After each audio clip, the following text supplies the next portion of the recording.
All sports, all plays. Yeah. All sports, all plays.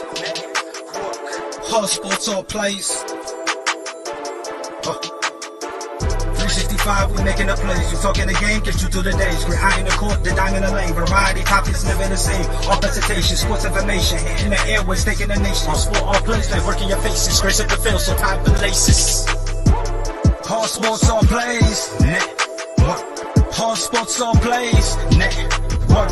We on top of our game. All sports, all plays. All sports, all plays.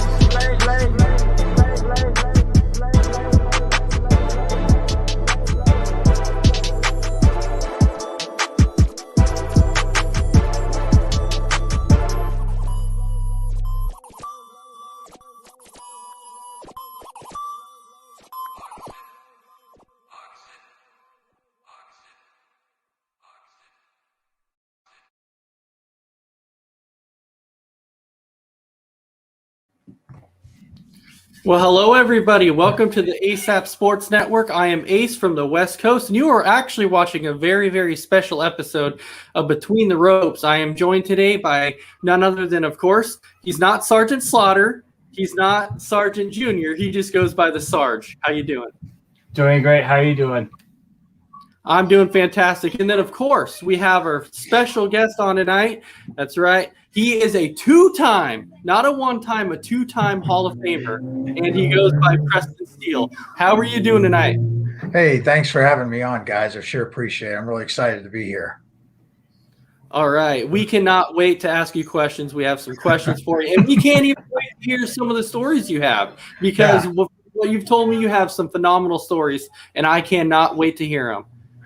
Well, I hope so. I hope your viewers enjoy them and stuff because they were pretty funny the first time around. All right. So, Sarge, we'll go ahead and we'll start with you. Do you have any? Let's go ahead and you can ask your first question for Preston Steele, whatever question you have. All righty. So I just looked at the career list of everyone you wrestled, and it is amazing. And I have to say, one thing I'm kind of curious about is, like, you went from heel to face, back to face. How is it like working as a face and the difference between working as a heel? Well, you have to understand there's a psychology involved in pro wrestling.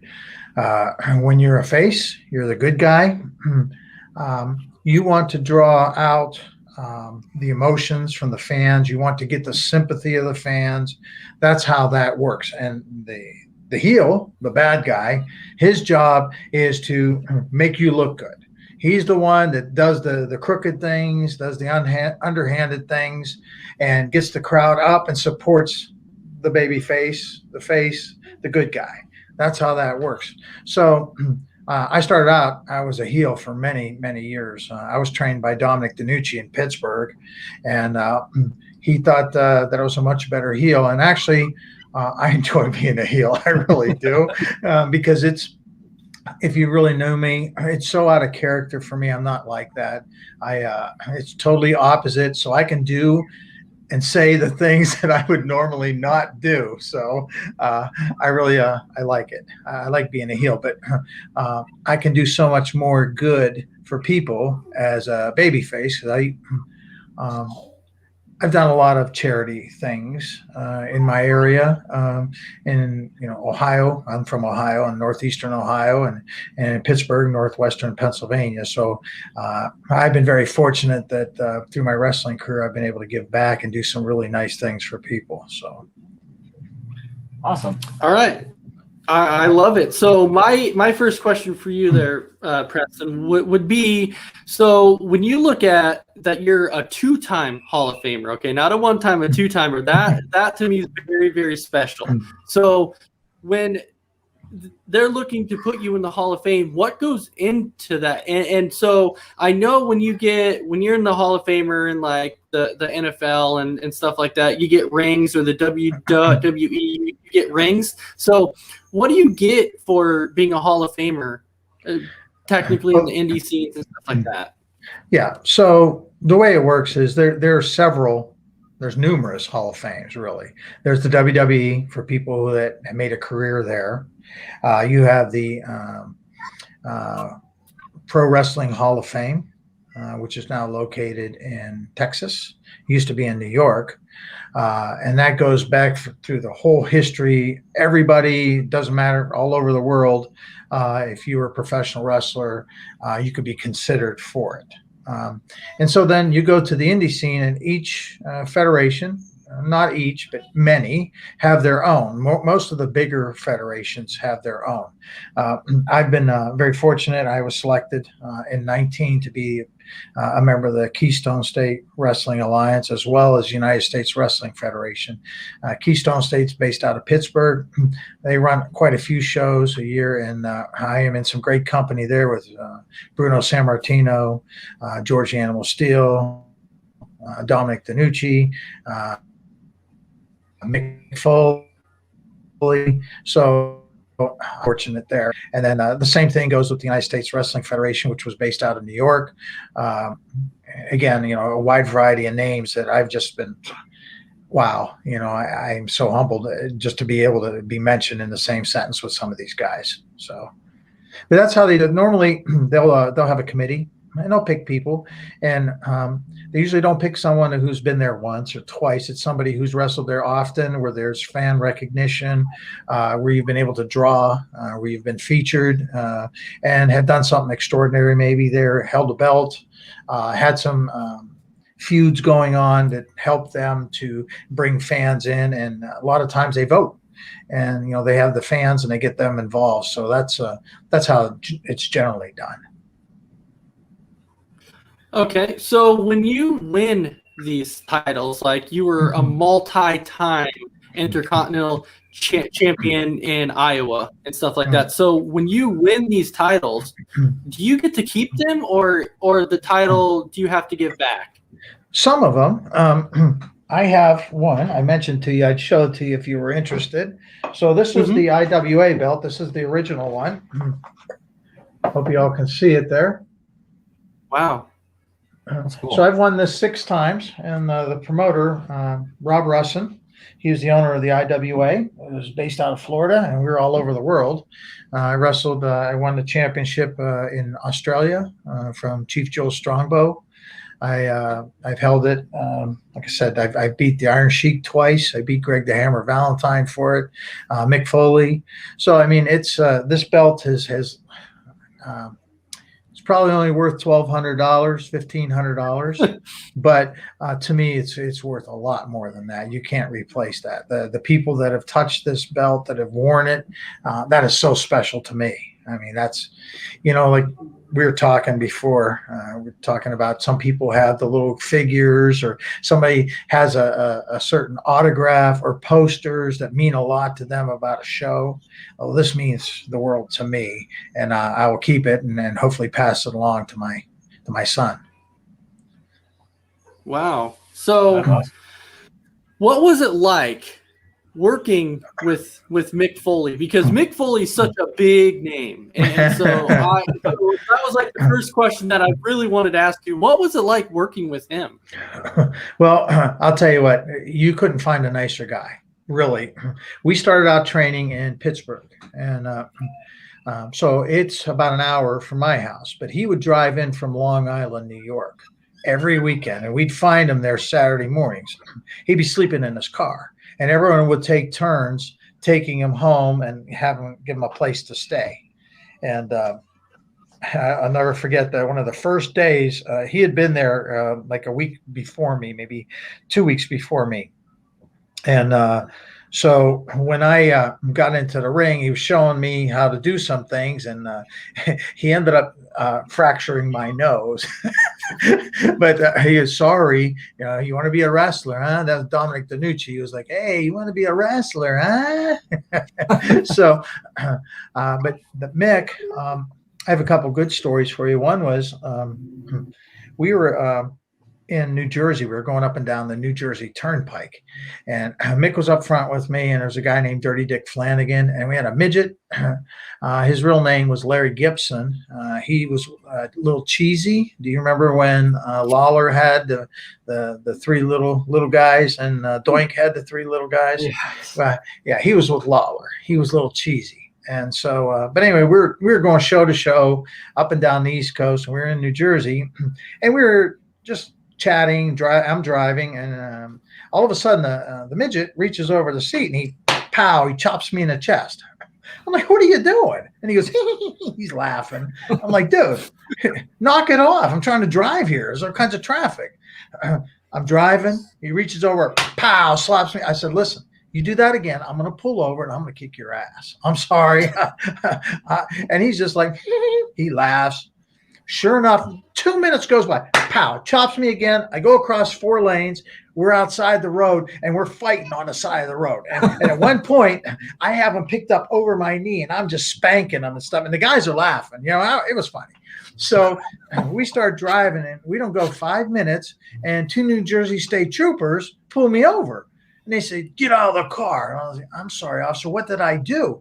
I said, I didn't know I was speeding. He said, get out of the car. I'm like, all right, what did I do? And they said, we got a report that you're beating a small child on the side of the road. I'm like, no. We're wrestlers. I'll show you. He's a midget wrestler. I'll show you. Come on back. Well, what I didn't know is Larry had his window down like this much, and he heard everything.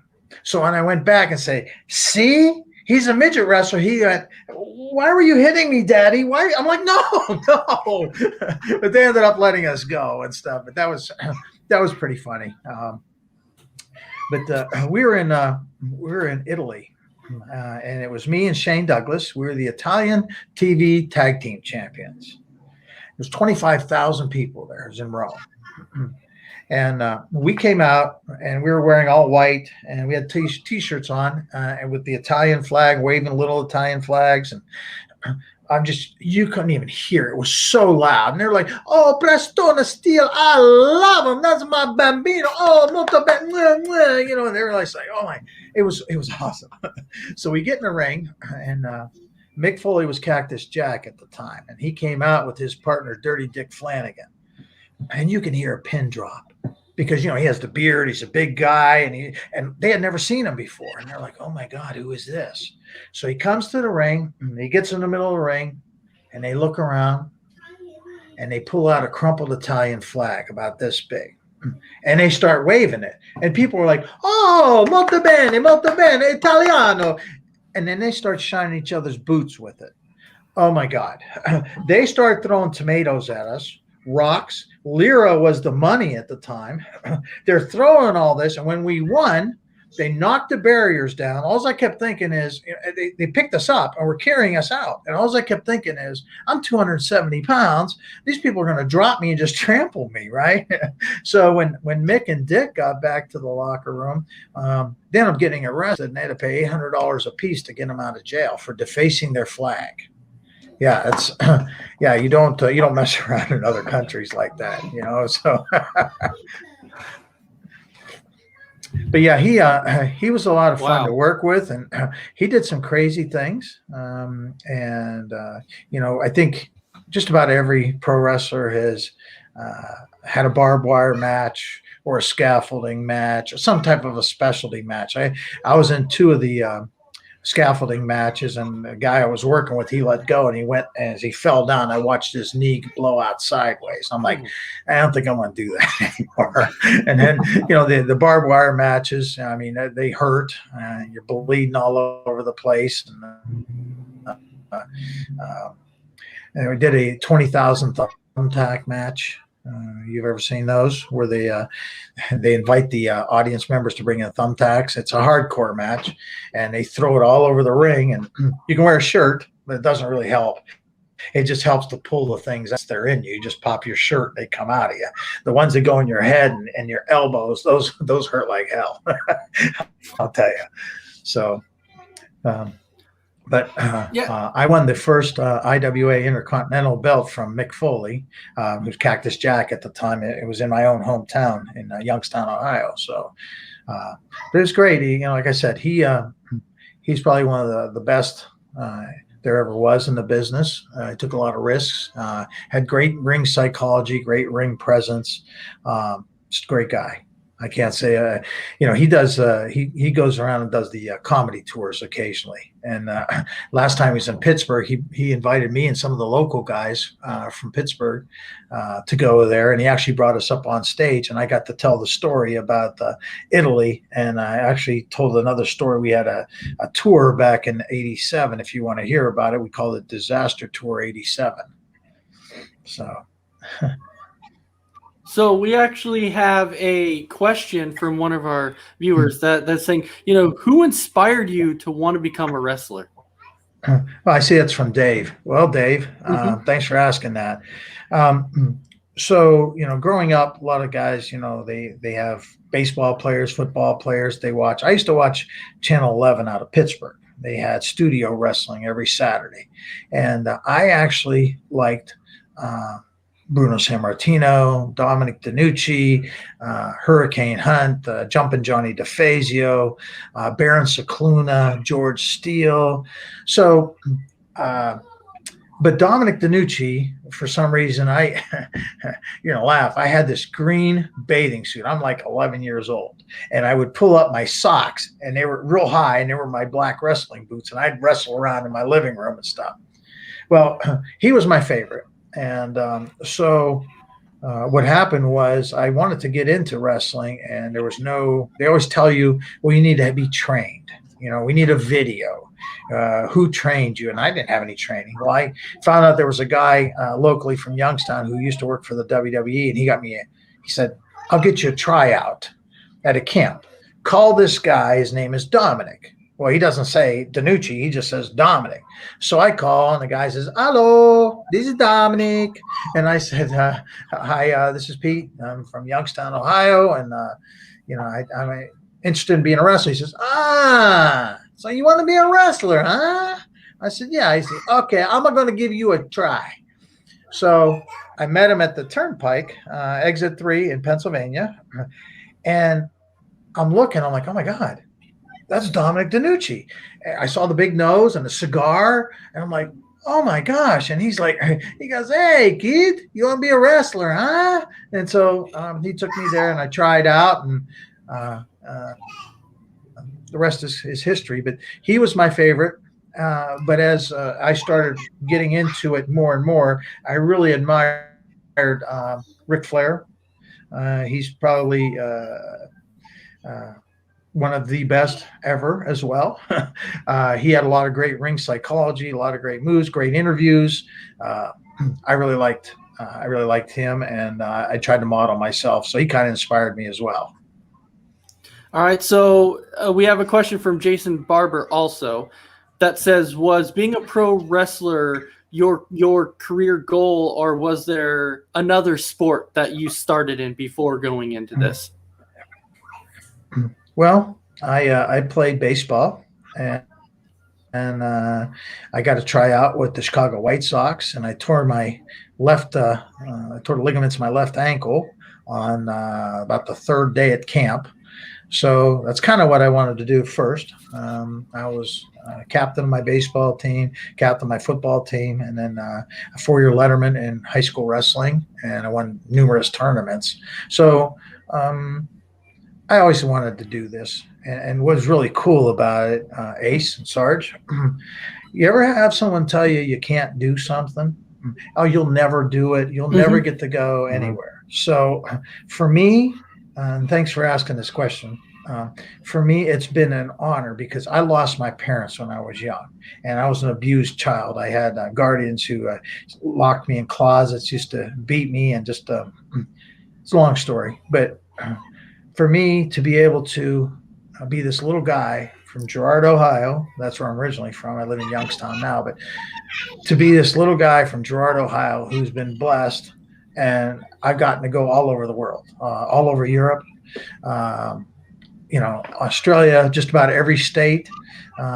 So for me, it's been really an honor, honestly, and I wouldn't trade it. I mean, with all the injuries I have 6 screws and a plate in my left ankle. I got 4 herniated discs in my neck. I got dropped on my head by Fuji Katao. I had a hematoma in my left shin. I had hernia surgery. This is a separated shoulder. Can you see the bone sticking up here?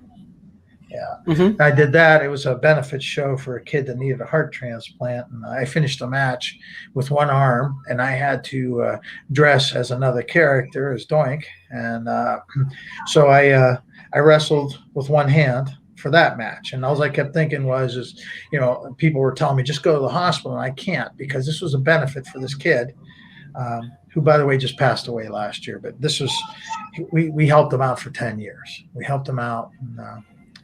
But I remember the guy I worked against, he just beat the hell out of me on my right side and left my left side alone and stuff. So, I've been very blessed. And then, I had a career-ending hip replacement in 19. I had to do it. It was just so much pain. I had it for 3 years, and I was going up to University Hospital in Cleveland. They were giving me injections right into my hip. And they said I could probably get a year out of it. And I said, I got to try, because, honestly, some people just have a love for a sport. I love this. I love the entertainment. I love the whole thing, from start to finish, from the traveling to the wrestling to meeting the fans, all those things. I just loved it. And but when it came a time, I actually got 3 years out of the injections. But there came a time when I just couldn't do it anymore. It just hurt to walk. I couldn't sit, sleep, and I refused to take any medications. I took some Advil occasionally, but I wouldn't take anything else. And so I just couldn't do it anymore. And I miss it. I miss it terribly. So we do have another question that Mm-hmm. somebody, so it's actually my wife, Imogene. She's actually wondering, she had posted on the side, and she said, did you ever get to wrestle at some point in your career? Did you ever wrestle Hulk Hogan? And what was that like, if you got to? I didn't wrestle him, but I'll tell you, I met him. And I want to tell you a quick story, if I may. Mm-hmm. It was in Syracuse, New York, at the War Memorial there. And it was for a Monday Night Raw. And I was getting to wrestle a dark match. Actually, I wrestled a couple matches that day. I wrestled a dark match, and then I wrestled in a tag team against Demolition. And so I remember he was standing there, and he had his belt on, and he had these yellow trunks on and the red, knee pads and yellow boots on. And I'm like, wow, I'm going to go up and introduce myself. So I said, hi, hey, Hulk, I'm Preston Steele from Youngstown, Ohio. And he goes, yeah. And he walked away. I'm like, dang, I'm like, wow, you put your pants on just like I do, I didn't think much of him. Well, 3 months later, I'm wrestling in Youngstown at the Beagley Center. And, excuse me, and Hogan was the featured match. It was a WWE show. And I wrestled against Butch Reed. He just passed away recently, too. But I was bending over, and I'm tying my boots, and I see these yellow boots right in front of me. And I start looking up, and he goes, hey, Preston, how you doing? I'm like, what? He goes, how you doing? I said, good. I said, I got to tell you something. I said, I thought you were a jackass. He goes, what? What do you mean? I said, you probably don't remember, but I introduced myself to you in Syracuse, New York, and you didn't even have time. He says, were we getting ready to do a TV and stuff? I said, yeah, it was for Monday Night Raw. He says, listen, brother. He goes, I was saying my prayers, taking my vitamins, saying my prayers, getting ready to do my talk, and so you probably just got me at a bad time, brother. I'm like, all right, then. He goes, no, nothing, man. He goes, you're ever down in Florida, you come and see me. You're welcome to stop at my house, brother. So that was my first time that I ever, got to talk to him. I talked to him a couple of times after that. He's got a place down in Clearwater. He sells a lot of his gimmicks and stuff, like T-shirts and stuff. A real nice little shop. And I've been there and met him there. And right next door, the Bushwhacker Luke had a gym. He just sold. It's called Clearwater Fitness. Bushwhacker Luke and I are pretty good friends. We've been overseas to Germany quite a bit. And, I wrestled a lot in Germany, Denmark, Sweden, England, France. So it's been, that's my encounters with the Hulkster, brother. All right. Sarge, do you have any questions for Preston? Speaking of the Hulk, what was your interactions with the Iron Sheik? I know you wrestled him a few times. Yeah. Well, yeah, he's pretty funny. I can recall there was a one time we were wrestling in Youngstown, and he was at the Metroplex, and there was a bar attached to it. So after the show, he would go in and he had this bag, and he'd pull out a picture of him having the camel clutch on Hulk Hogan, and he says, "Hey, last one, last picture, last picture. You give Shiki a drink, I signed this picture for you. I have that jabroni Hulk Hogan in the camel clutch. Who does he think he is? Jesus, I am the real champion. I am the champion." And so somebody would buy him a drink. He'd sign it. He'd finish his drink, and he'd pull another picture out. He goes, "Last one, last picture with me and that jabroni Hulk Hogan. I put the camel clutch on him." And so he'd drink for free all night, trading pictures and stuff. But he was a very nice guy. He had some bad ankles towards the end, but we wrestled at this one big county fair. And we ended up outside the ring, and I hit him with the chair so hard he had tears in his eyes. He says, "Damn it, Preston, what's wrong with you? You trying to kill Shiki?"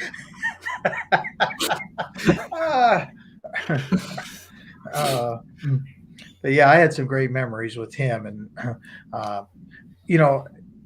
you listen to him on Howard Stern or a couple of these other programs that he's been on and stuff. And but if you talk to him one-on-one, he's a very nice guy. He used to be a guard under Shah Pahlavi in Iran.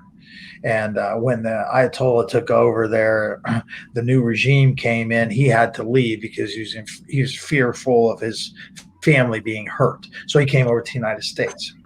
But I'll tell you, two of the guys, three guys that I really, really admire in this business is the Iron Sheik, Honky Tonk Man. It's more than three. It really is. Bushwhacker Luke. Here's an example. So we're doing a benefit show. I told you I did a lot of benefit shows. I did it for firefighters and police organizations and people. Like we used to wrestle at the Western PA School for the Deaf. We donate all the money to them.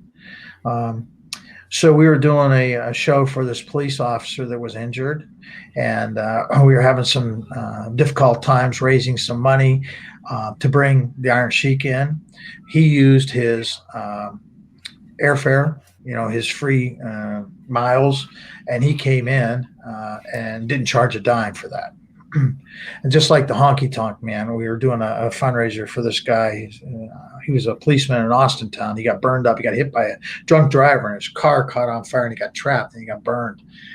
So we raised $32,000 for the family. And so I remember talking to Honky Tonk, and I know he doesn't like me saying this, but I'm going to say it anyway. He came in for practically nothing. When I told him it was a benefit for a police officer who was injured, severely burned, he came in for next to nothing. And then when we found out that his airfare was going to be $800 because he was living in Arizona, he said, "Don't you worry, Preston." He goes, "I'll take care of you." He goes, "I'll give you some miles. I'll get there. I'll be there. Just pick me up, give me a hotel, and I'll take care of the rest." And, he kept his word. He showed up, didn't charge us a dime. And all that went to the family. Signed, gave some things away. And just like Sergeant Slaughter, we did this. There's a little boy who lost both of his parents in a car crash. And he wanted to go see wrestling in Pittsburgh. And I got a hold of Sergeant Slaughter. He got him front row seats for the WWE, autographs, dolls, and all that. So there's some really, really great people in this business. It isn't just about wrestling. It's about giving back and stuff. And I've been blessed. I told you, I came from nothing. And I've been around the world. So a little guy from Girard, they actually know who I am. So that's pretty cool. So speaking of all the fantastic wrestlers that you've talked about that have been in the business, a lot of them have inspired you. And I know this next question might be very, very difficult, but it has been an ongoing topic that's been going around for a long time. And so this one is, okay, who would you say is your Mount Rushmore of wrestling? Ric Flair. Ric Flair. He's the number one on there. So you want four of them? Yes. Yes. You're Okay. Mount Rushmore. Well, okay. Ric Flair, Bruno Sammartino. I know people are going to disagree with this, but Hulk Hogan, and I'm going to tell you why. Hulk's done a lot for this business. He did the theatrics. He's the one that actually controlled the crowd. When I was talking about psychology and bringing up and getting people to like cry and like, oh my God, get up. He was a master of that. Was he a great wrestler? Probably not. But if you look at the big picture and everything he's done, man, he really deserves to be on there. And then I would probably say that is hard because there's so many of them. Oh my gosh. Do you guys have one? Who's your favorites? Wow. Yeah, see that. You don't like it so much when I ask you, huh? Yeah. See that? Yeah. It is really, really hard because to me, obviously, when it comes to Mount Rushmore, there's certain things that I look at. I look at maybe accolades that people have had. And so when you look at that, so obviously you have to put Ric Flair on there because of everything he's done in his career. But another one that I've always said, and a lot of people disagree with me on this one, but I've always said that Chris Jericho was another one that I had to put towards the top because of all the championships that Jericho's won, not only in WWE, but everywhere else. Like everywhere he's been, he's won championships. Well, he's deserving for sure. And so I put him up there. Another one to me, and these are guys, some of these guys have been in my moment. So, it's really hard for me to look at the history and be like, who should I put up there because of that? Yeah. But another one to me was The Rock, and he's always been one of my favorites. And that was because his mic skills to me was just absolutely amazing. Yeah. And then, of course, you got to go with Hulk Hogan up there, too. I can't do it. I'm trying to give you the eyebrow. Yeah. And then, of course, to me, you have to go with Hogan because of everything he's done for the company. So, to me, that would be mine. But yet again, I know there's some people I left out that are very, very deserving. So, it's very, very hard. It's funny, if you look on Facebook, I have quite a few friends on there and followers, and I read what they post as well. And a lot of times they have the surveys. Who's your top 5? Who's your top 10? And you'll see them in different numbers, different placements in there. But it seems like we got the same names. We're on the same page. But it's just what your preference is, and I like your idea about The Rock. I think he's done a lot for the business and stuff. He's a great worker, and he's really gone on to really better, and further himself. And so I think I like that as well. But there's been a lot of guys who've done a lot of extra work, and it isn't just about what they do in the ring. You ever watch like the NFL? I know you guys follow the NFL. You have a show on about them, and they don't just concentrate on what the guy, that's their primary job is on the field, but what they do off the field, that's what really matters to me anyway, because your career is going to be over. I was fortunate. I wrestled for 32 years. Wrestling, you can wrestle as long as you're healthy. You can wrestle a long time. Football, not so much. So you have to remember that career is going to end at some point. And so what have you done besides those great things you did on the field? Is there anything you did for anyone else? Because let's face it, not everybody's a football fan. Not everyone's a wrestling fan. Not everyone watches baseball, right? They have their different sports. For me, it happens to be wrestling. But for those that don't follow wrestling, even in my area, they say, hey, you know what he did? He did this for my friends, or he did this for these people. That's what I'm talking about. It's always the greater good. It's always more than just what you're doing. Does that make sense? Yeah. And so when you talked about Hogan, and everything that you look at outside the business also, and I think why people don't always put Hogan on the Mount Rushmore is because of some of the things that he said outside of the company that wasn't exactly popular. Yeah. And so everyone has always been like, oh, you can't put him up there because of comments that he's made. Yeah. And so I agree. But I think that sometimes people make mistakes. I know I do. People, I mean, we're human. Sometimes we say things we don't mean. Sometimes we say things because we're mad, we're upset, joking around, different things. And yeah, some of the things he said were definitely in bad taste. And I agree. But I think that there's a difference if someone's remorseful and says, hey, I screwed up. I said something I shouldn't have said. I'm sorry. I think we give them a chance. Anyone in your life, I think. I mean, certainly everyone on this show right now has at some point said something you wish you could have taken back, right? Mm-hmm. I'll bet it was him too. Oh, yeah, I definitely agree with you on that. So we actually have a question for Brandon Herrera that is saying, what do you think of wrestling business today compared to what it was when you wrestled? Well, I'll tell you this. I'm old school. That should tell you something. Couple different things. What I really enjoyed about wrestling growing up and, through the years was everyone had kind of a gimmick. You had an Elvis impersonator. You had the Samoans. You had a King Kong Bundy, right? You had a Hulk Hogan, the All-American guy. You had a Greg the Hammer Valentine, Bruce Barber Beefcake. You had the Bushwhackers. Hey, right? So that was really cool. You had the Iron Sheik, Nikolai Volkov, all these different gimmicks. Today, everyone's wearing the same thing. Everyone looks the same. And more importantly than all of that, and I hope that I can get this point across, is in wrestling, we're telling a story. It's like you're opening a book and they're starting out. And that's when the guys tie up and they're filling each other out, right? And you're telling a story and the people are starting to figure out who the good guy and bad guy is. And then pretty soon, you're showing that the good guy is going to beat that bad guy up, and that's why he has to cheat. So then he's going to pull something out of his boot. I was a specialist at hiding stuff in my boot, and or cheating, or choking, or doing something behind the referee's back. That's what the psychology is. Now you're going to start rooting for the good guy, and that's when they start Preston.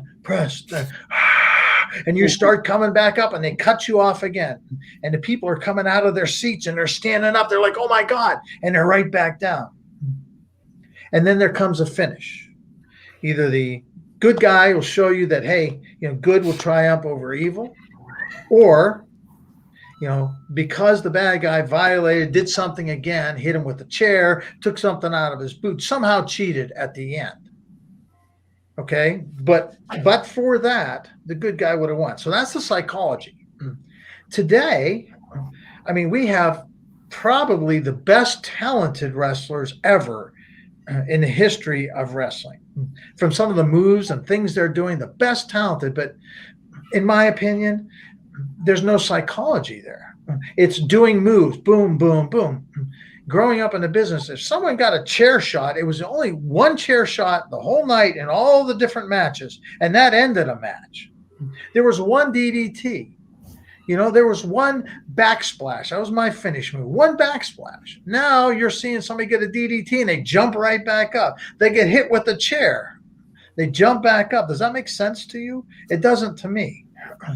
And so it's just a series of moves. And then some of these ones I'm watching, I'm like, dear God, what are they doing? That's not wrestling. What have we turned? We've turned this into some kind of gymnastics or something. But I'm old school. Maybe you like that, and that's okay. It's okay. My ideal thing would be if they could combine a little bit of both. The old school, bring back some of the gimmicks, bring back the psychology, but yet still do all these fantastic moves and let these gifted wrestlers do their moves, but make them mean something. Does that make sense to you guys? Yeah. Yeah, it does, because I've always said one thing that when I look at WWE now, the one problem that I think I have the most is that I look at what they consider the big guys like Roman Reigns and Lesnar and that. I look at them and I don't care how many people are a fan of them. I'm not. And the reason why I'm not is because I don't like to see guys who can come in and have what we call the 3 moves of doom or the 4 moves of doom. I like to see guys who can actually compete and put on a show in the ring. And so before we go to the next thing, mess around, do you have any questions for Mr. Preston Steele? Yeah, I don't know if you guys have covered this or not, but do you have a favorite wrestler today that you follow? I'm sorry, can you say it again? Do you have a favorite current wrestler that you follow? No. No. I have to be honest with you. I don't watch WWE so much anymore. I think it's all those things I just told you, and then it just takes away. It's they got the greatest show on earth, honestly, from the fireworks to the whole thing. You can't compare that to any other federation, honestly. There's some new upcoming ones that have been doing well, but they still aren't at that caliber. They have a lot of money, they spend it. They have some of the best talented, but I don't like the writers. I don't like the storylines. I don't care for it, and it makes no sense to me sometimes. So to me, if you want my attention, if you want me cheering for somebody, you better show me a reason. Like, why is this guy attacking somebody else? Why are they setting up a match against this guy when 2 weeks ago he was feuding with somebody else, and that feud's not over yet? There was no end to it. You know what I mean? Yeah.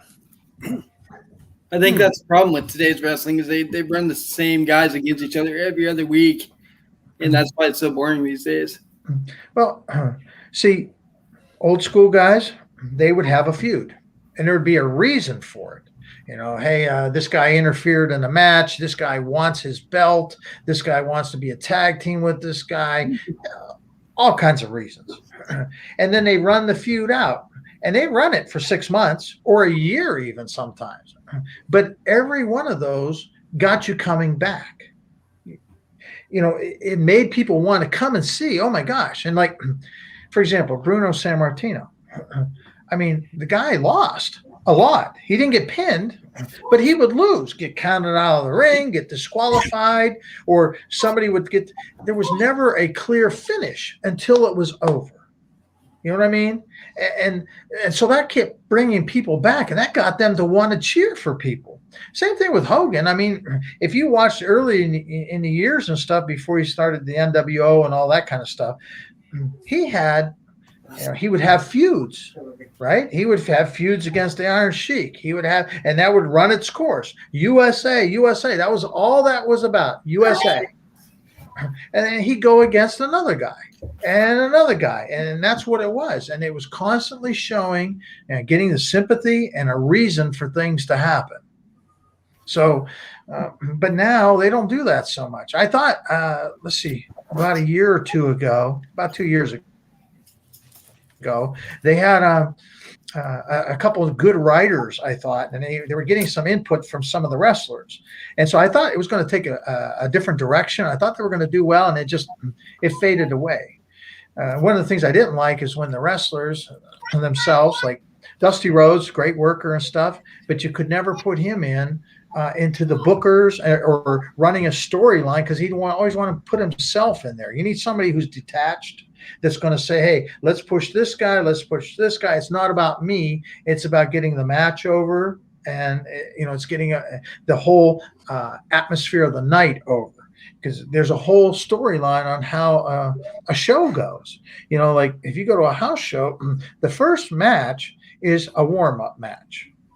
They shouldn't be doing all these different things, but I've been to hundreds of shows where the first match they've done suplex and slam and DDTs and oh my gosh, and every off the top rope.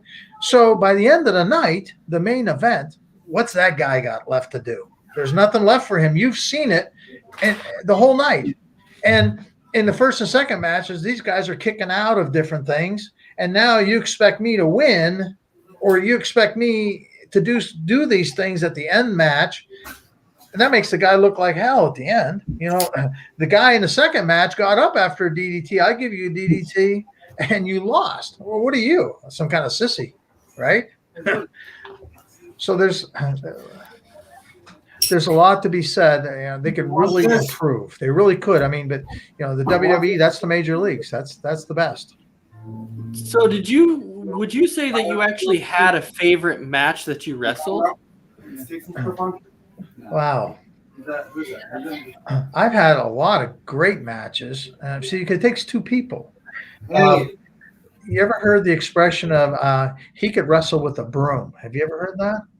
There's some guys can wrestle against a broom and make that broom look great, like the broom did something. I've wrestled with guys like that made me look so good. And there's been guys that I've wrestled with that I've had to try to carry the match because they were green. I remember this one time I was in New Jersey, and I was in a tag team with we were tag team champions, me and a guy named T.C. Reynolds, great guy out of Butler, Pennsylvania.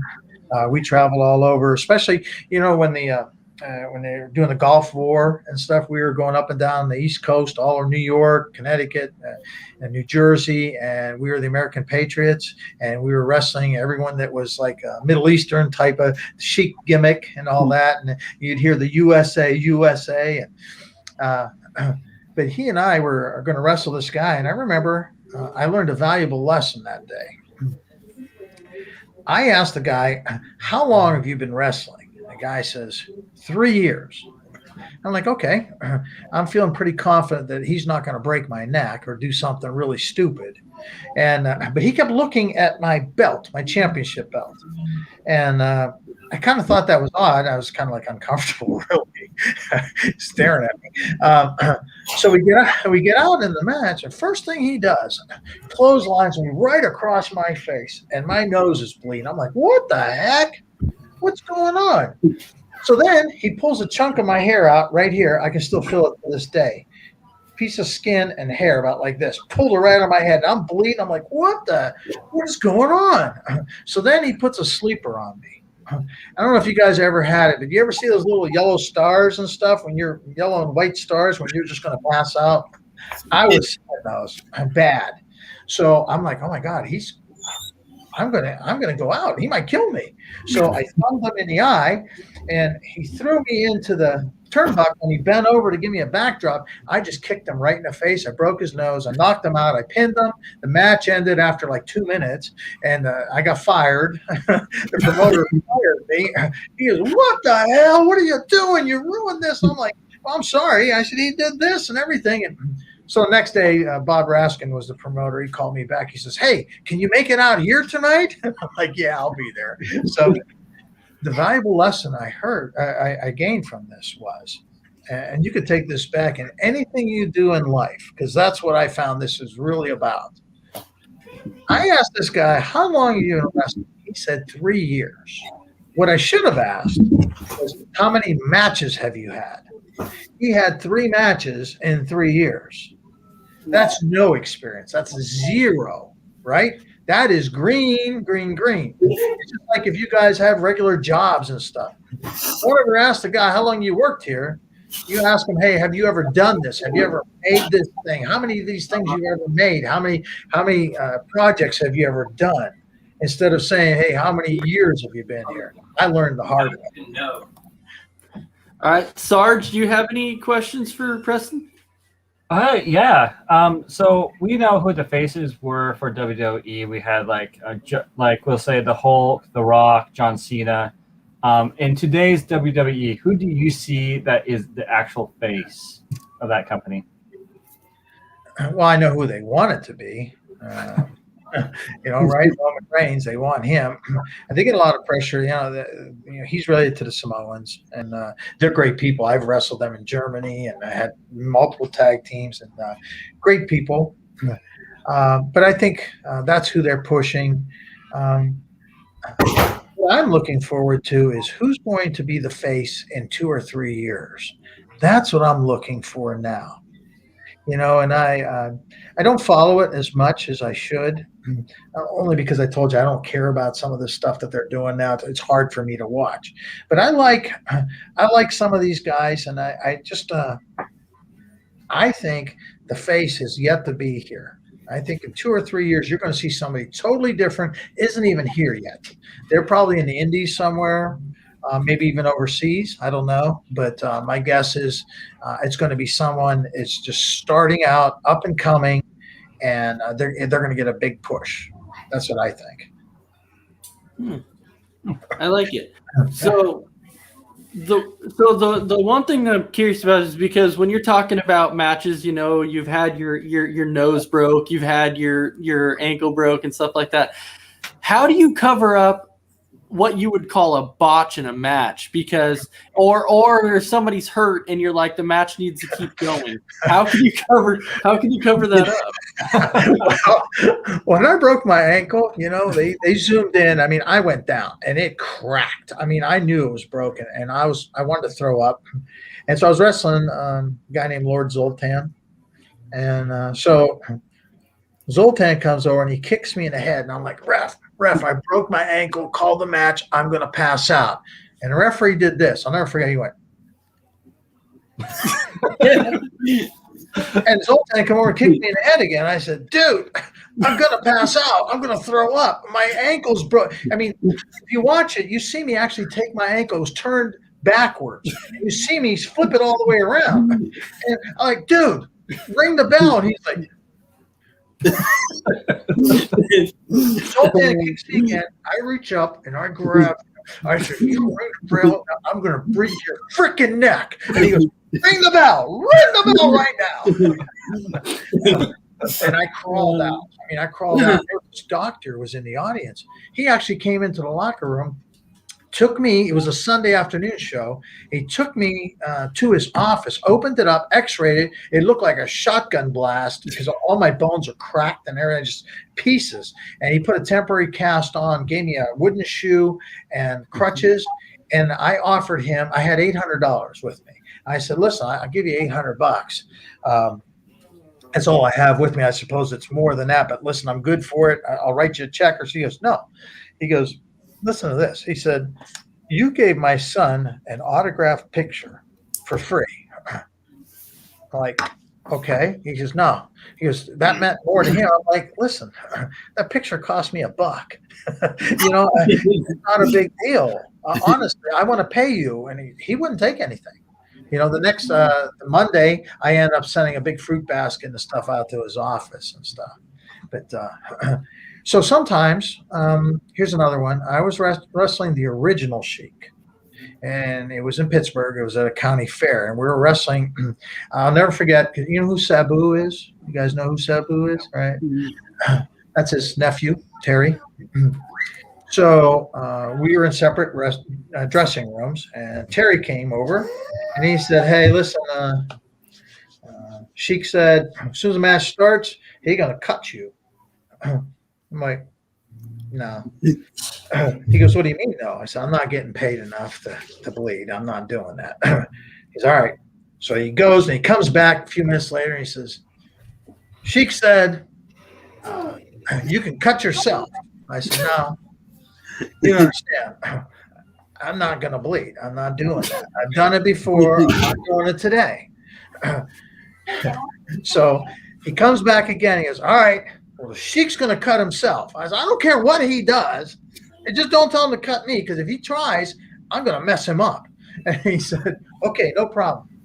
So we're wrestling, and right away he pulls this like a steak bone out, and he's coming at me with it, and I grab him. I said, you cut me, I'm going to mess you up. And so I throw him outside the ring, and we're fighting outside the ring, and there's these concrete barriers, you know, so people can't get by him. And I'm banging his head on it, and I'm smashing his head. And every time he's coming up, I'm looking at him, and he's bleeding. He's bleeding all over. I'm like, holy wow. And I'm smashing his head. And he looks at me, and he goes, Ugh. And I went, what? I didn't know, but he said duck. I didn't duck. I went, what? and he threw a fireball into my face. My hair went, my eyebrows were gone, my face is red. He goes, I told you to duck, asshole. I'm like, oh my God. And I'm walking around like, oh. I had a sunburn for like 2 weeks. It was horrible. But I was in one match. It was on TV, and I broke the guy's arm. Long story short, he's bent over, and I'm going to kick him in the chest. And there's right ways of doing it, and there's wrong ways. He had his arms. Your arms are not supposed to be on your knees to hold you up if you're bent over. They're supposed to be up close to you so that you don't get hurt. That's the key. You have to learn how to wrestle, how to protect yourself. Can't count on somebody else protecting you, right? Well, when I went to kick him, his arm was right there, and I broke his arm right here, and he went down. But I didn't know I broke his arm, and I picked him up and I slammed him like a rag doll. I'm like, boy, he's really selling. And so then I climbed up on the top rope and I dove on top of him, and I picked him up, and he was like a rag doll. Uh-oh. I felt so bad. I broke his arm. He was passed out, and his arm was like out here, and yeah, it's funny now. I wasn't so funny. But I got to tell you a story, guys. I know we're running out of time probably pretty soon, but I have to tell you, you guys got kids? You guys Yes. have kids? Yeah. So maybe you'll appreciate this. So my son's a wrestler. He goes by Johnny Mercury, Mr. Thriller, Johnny Mercury. So we had a local promoter in Ohio, brings us in. And I was the heel. He was the face. Good-looking kid and stuff. Does all the crazy swantons and all that stupid stuff that I used to do a long time ago. I didn't think it was but so at the end of the match, I pull a gimmick out of my boot, and I hit him in the throat, and I win. And the people are upset. So they bring us back about a month and a half later, and this time we have triple the crowd because we're a co-feature, father versus son. So we're working, and he starts getting the better of me, and I jump out of the ring, and I'm in the audience there, and I steal someone's beer, and I'm drinking it, and I'm throwing their popcorn with stuff and throwing stuff at me. And as I turn around, my son jumps on me from the ring. Now, typically, the good wrestlers will land across your chest so you can catch them, right? He landed across my face, and he fractured my nose, and I'm bleeding. And I got him. I said, "You stupid son of a..." And I ran him into the ring apron. And I'm like, "Geez, what are you doing, you idiot?" And I moved back. Now listen, Sarge, Ace, Dave, pay attention to this. Okay. I reach back. As I'm moving backwards, I got a metal chair in my hand. I'm like, he's never been hit by a chair before. Who better to do it than me? I pulled that chair up, and I'm not kidding you guys. I start going up, and I start thinking about all the times he came home late, and he took the car, and he was supposed to, and he hit his report card, and he did all these stupid, and I hit him so freaking hard. Oh my God, did it feel good? It was legal. It was legal, guys. It was awesome. I got to beat the hell out of my son, and I loved every second of it. Okay? Yeah, it was awesome. I will tell you, it was great. So I did a interview for it's called Power Wrestling Magazine in Germany. A guy named Wolfgang Stuck. He was the editor. He became a very good friend of mine and awesome person.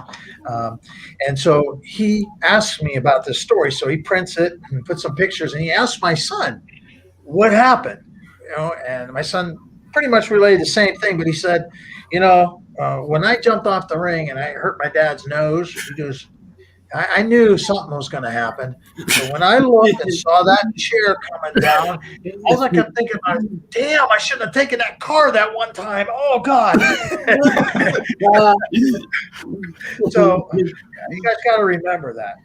But speaking of remembering, just like you guys, I do appreciate you guys so much for having me on here.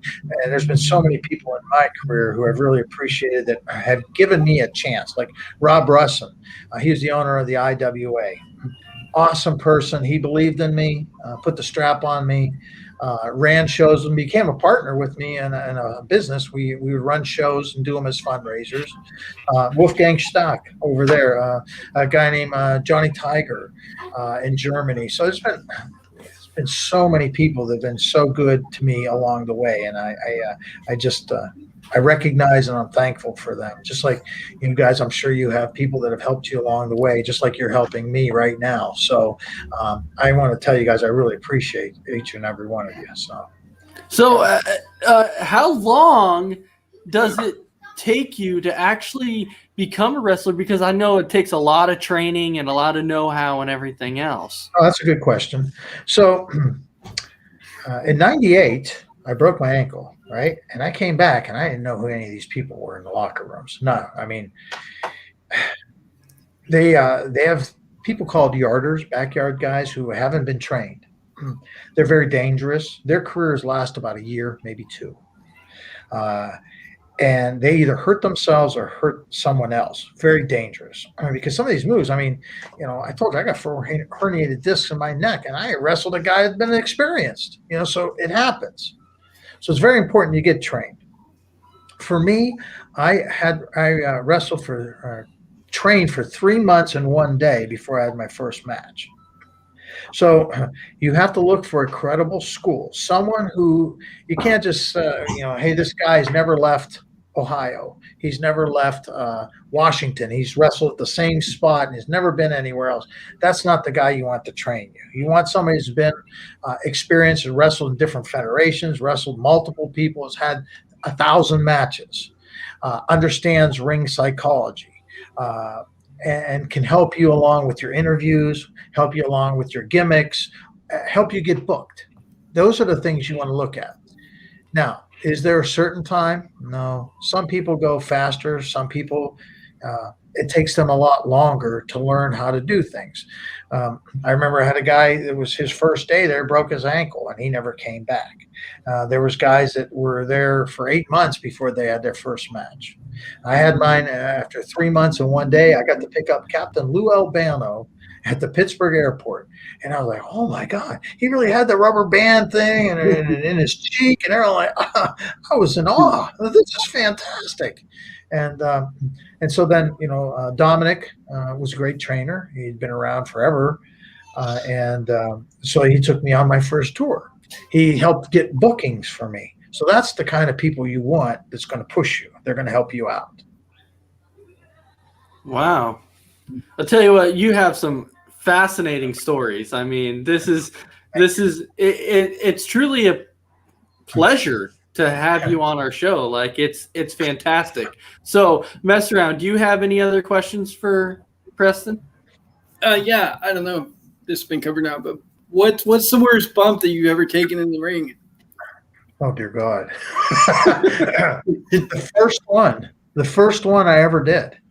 I'll tell you, I went to try out at Dominic's camp, and he says, okay, kid, because he said, he had me watch, and he says, okay, kid, you come in the ring, I'm going to give you the hip toss. I said, a hip toss? He goes, yeah, hip toss, that's what I say. I said, okay, so he gives me a hip toss. He goes, hey, not bad. He says, let's see how now you're going to take the arm drag. I said, all right, an arm drag. Yeah. So he gives me an arm drag. He says, not bad. He goes, okay, Moondog. So when the Moondogs was there, he says, you give him the suplex. And I'm like, suplex? How do we do this? How do we do a suplex? He goes, I'm going to show you.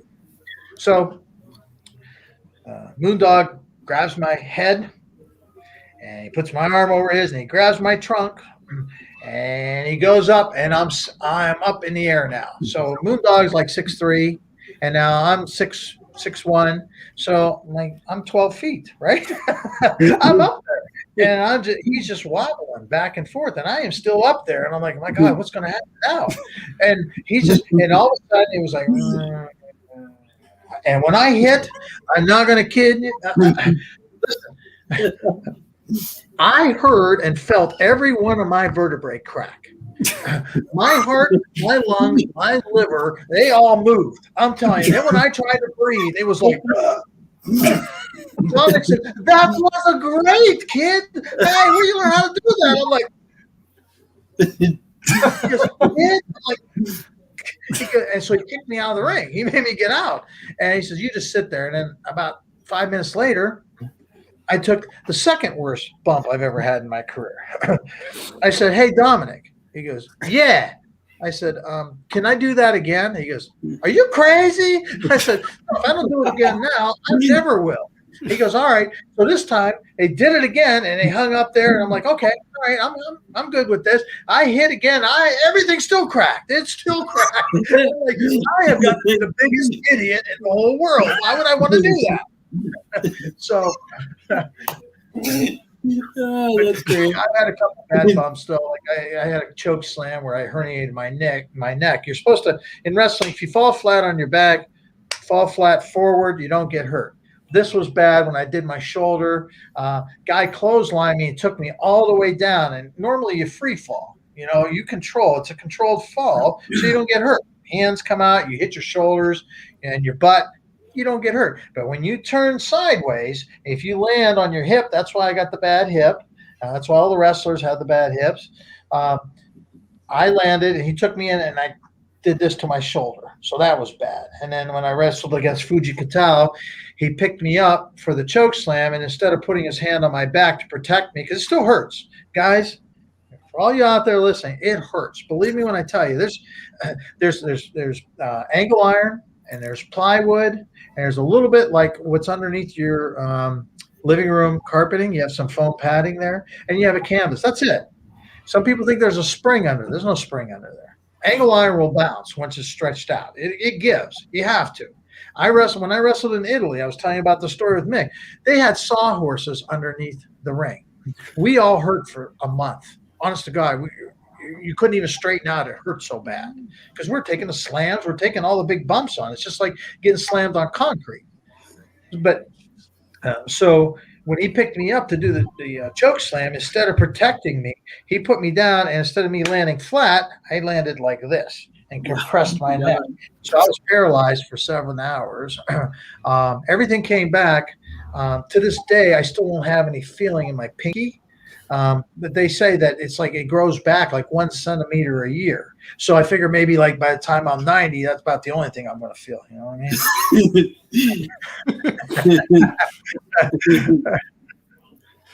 I mean? Sarge, you have any questions?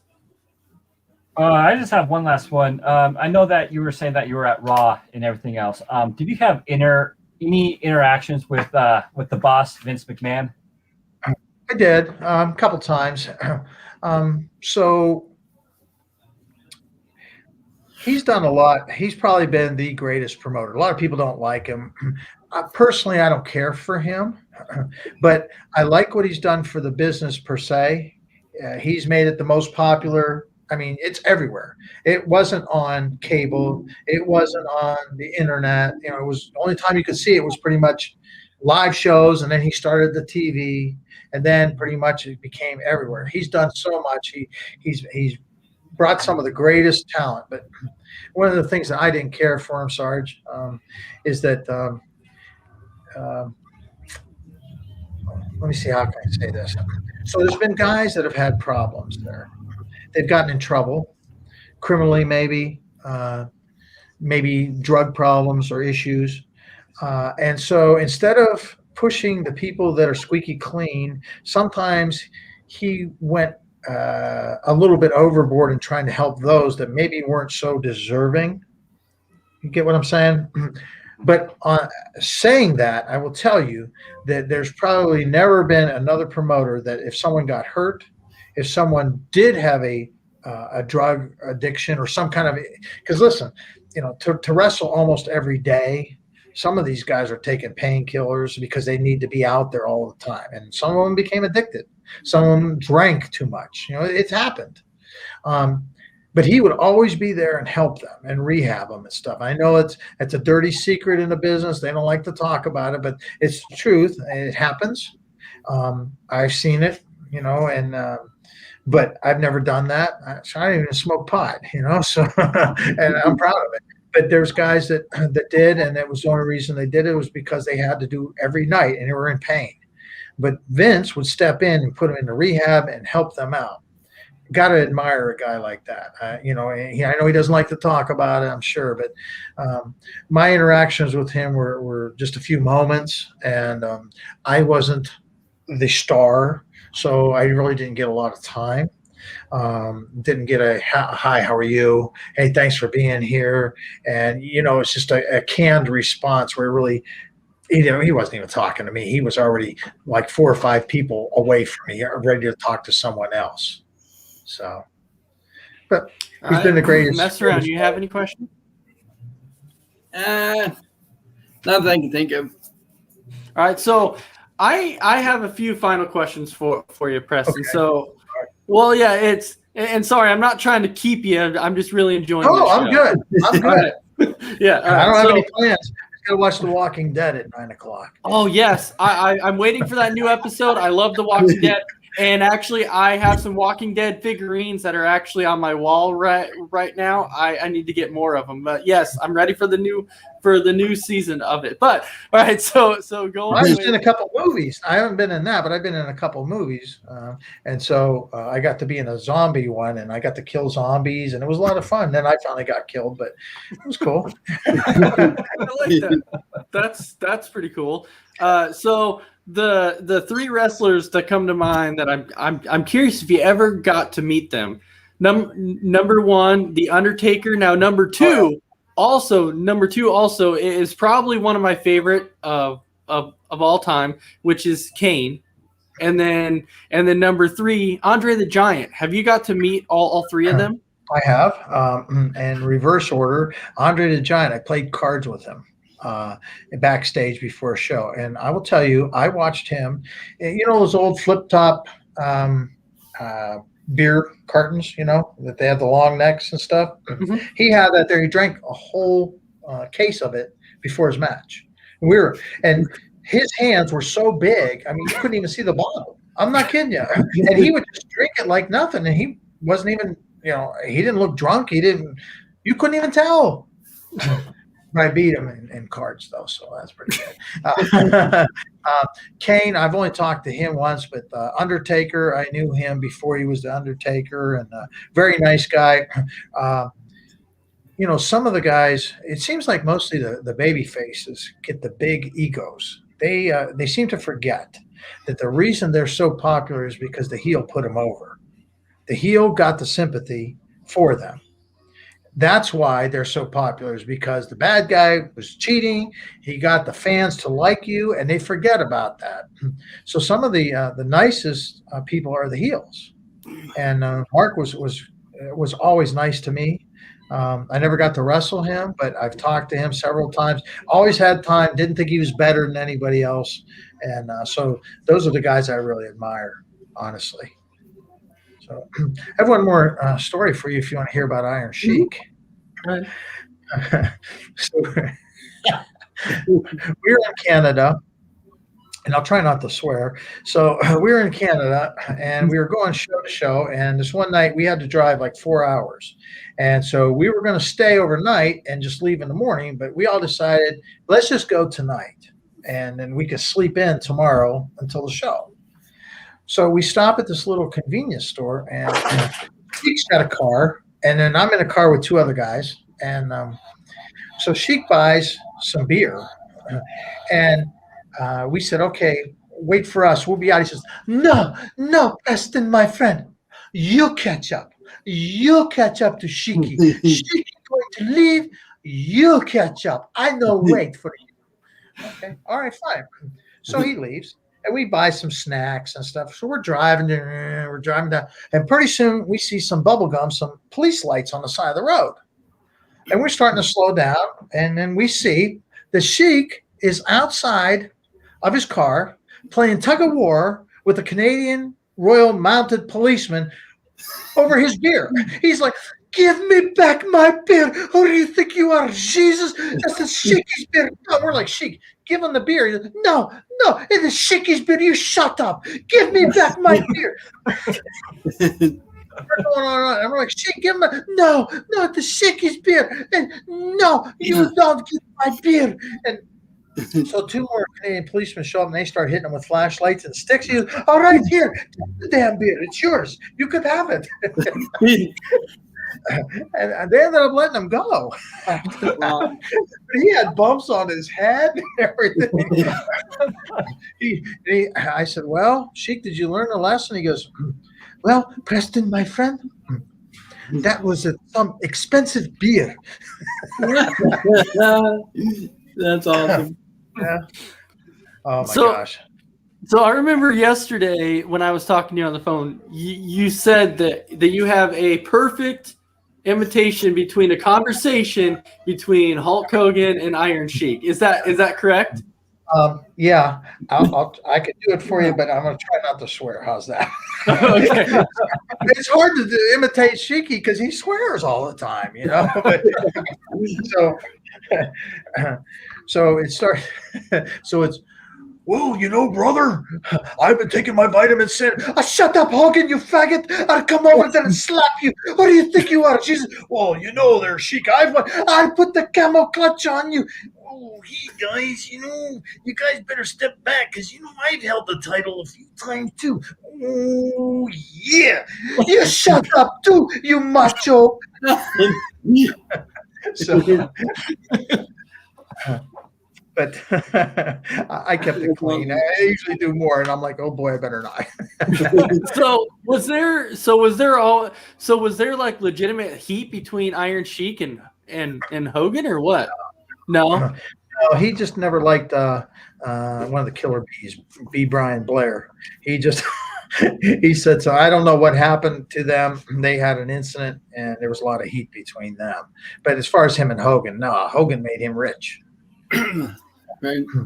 Oh, okay. No, I was just curious because you started talking about the pictures of him with the clutch and then and stuff like that. So That made him famous, man. You know, he had the pictures of him with the camel clutch on Hogan. I had the shampoo in, and you know, and that just the guy stays in gimmick all the time. He's just that's who he is, and no, he doesn't have any heat with him.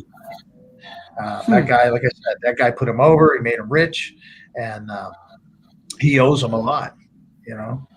And he was at the right place at the right time. That's what this business is about too, is being in the right place at the right time. If you have the gimmick, man, it's great. You know, I did the Ultimate Male. I did the American Patriot. I did Sheriff Steele, which was a lot of fun. Because was a bad cop from Macon, Georgia, and so it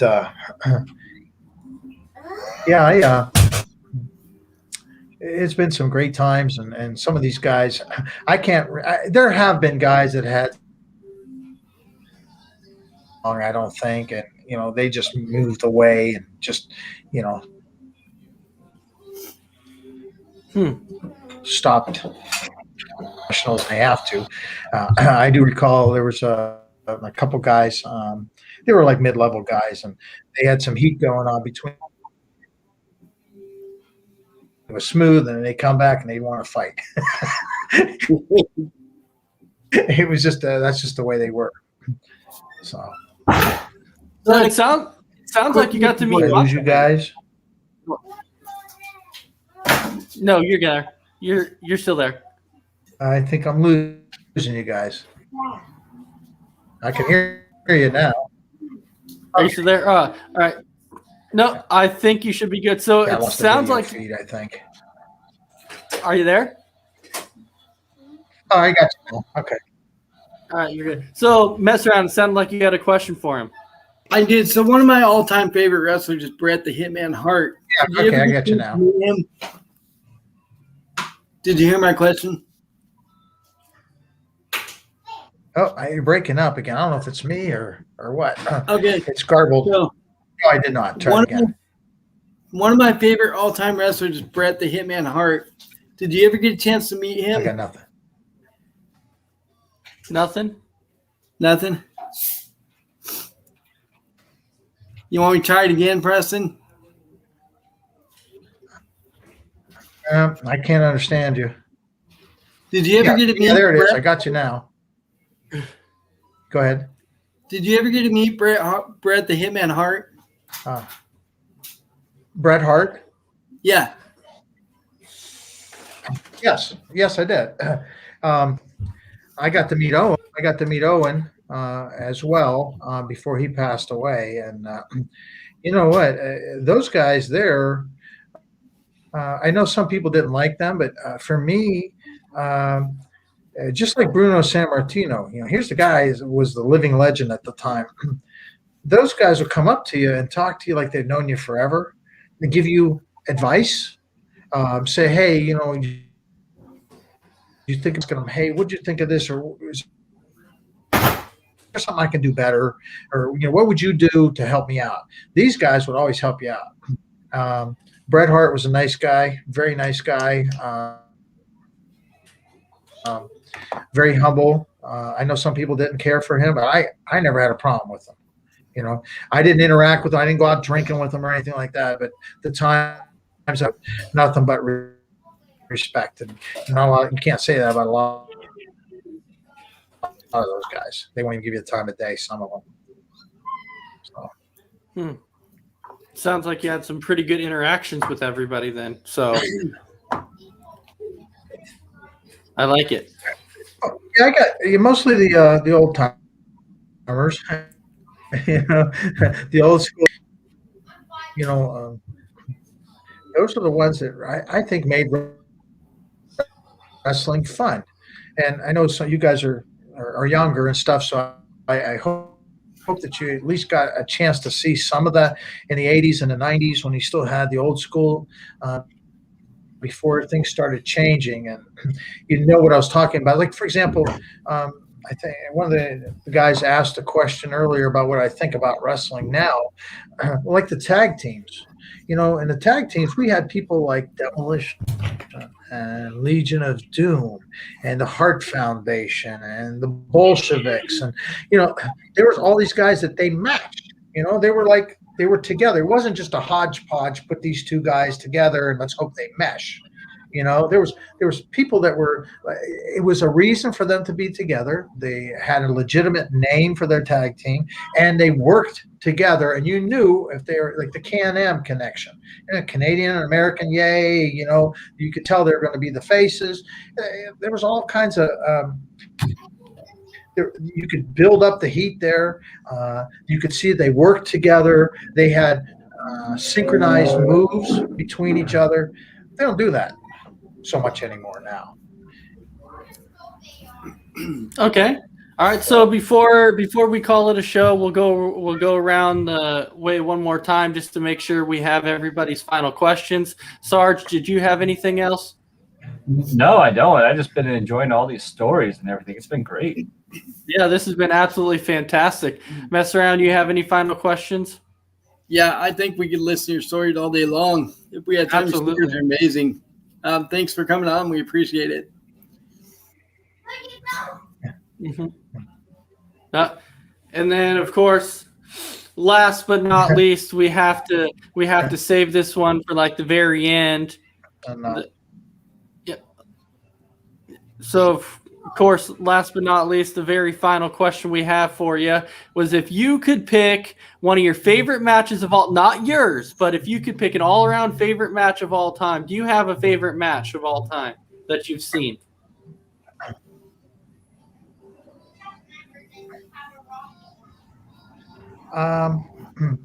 Actually, yeah. It was Hulk Hogan versus Sergeant Slaughter. Sarge was the heel, Hogan was the face.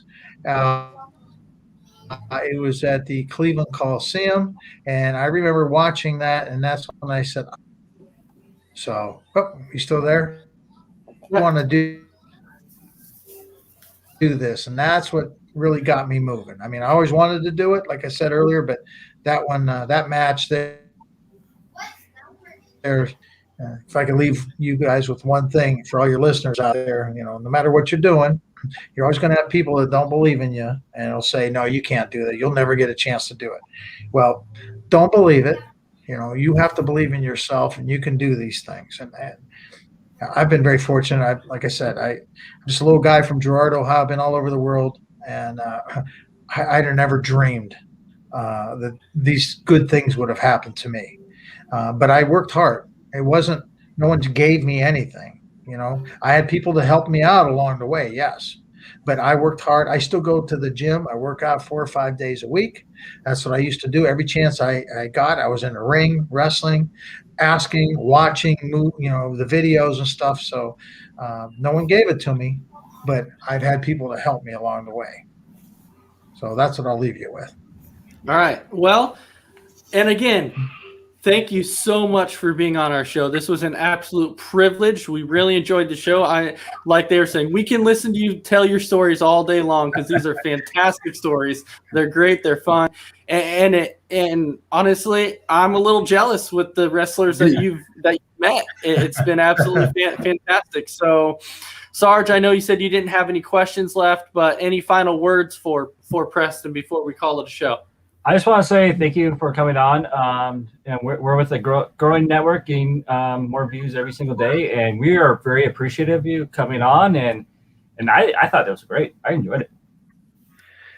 Well, thank you very much. I want to say hi to everyone back in Youngstown. I know quite a few people shared. You guys sent me the link and stuff, and I shared it on my Facebook page. And if anyone wants to, you can friend me on Facebook under Preston Steele. So I want to say hi to everyone in Youngstown. Thank you for supporting me through all these years, and thanks for being here today. All right, mess around. Any final words for Preston? Yeah, just like I said, we really enjoyed your stories. We can listen to them all day long. Thanks for coming on.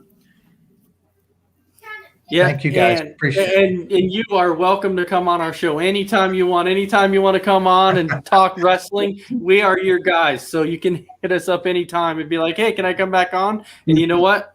Absolutely you can. Well, keep me in mind. I'd love to come back on again. It was fun. All right. Yeah, we will definitely keep you in mind. So, and for all of our viewers, we want to thank you very much for watching another episode of Between the Ropes. And last but not least, everybody say congratulations to Preston Steele for not only being a 1, but a 2-time Hall of Famer. I can't get over that. 2-time Hall of Famer. So congratulations, sir. And we hope you have a fantastic night, and we will see you again. All right. Take care, guys. Thank you, everyone. Thank you. Thank you. All sports, all plays. All sports, all plays. All sports, all plays. 365, we making a plays. You talking the game, get you through the days. Great eye in the court, the dime in the lane. Variety, topics, living the same. All presentation, sports information. Hitting the airways, taking the nation. All sport, all plays, like working your faces. Grace at the field, so tight the laces. All sports, all plays. Network. All sports, all plays. Network. We on top of our game. All sports, all plays. All sports, all plays.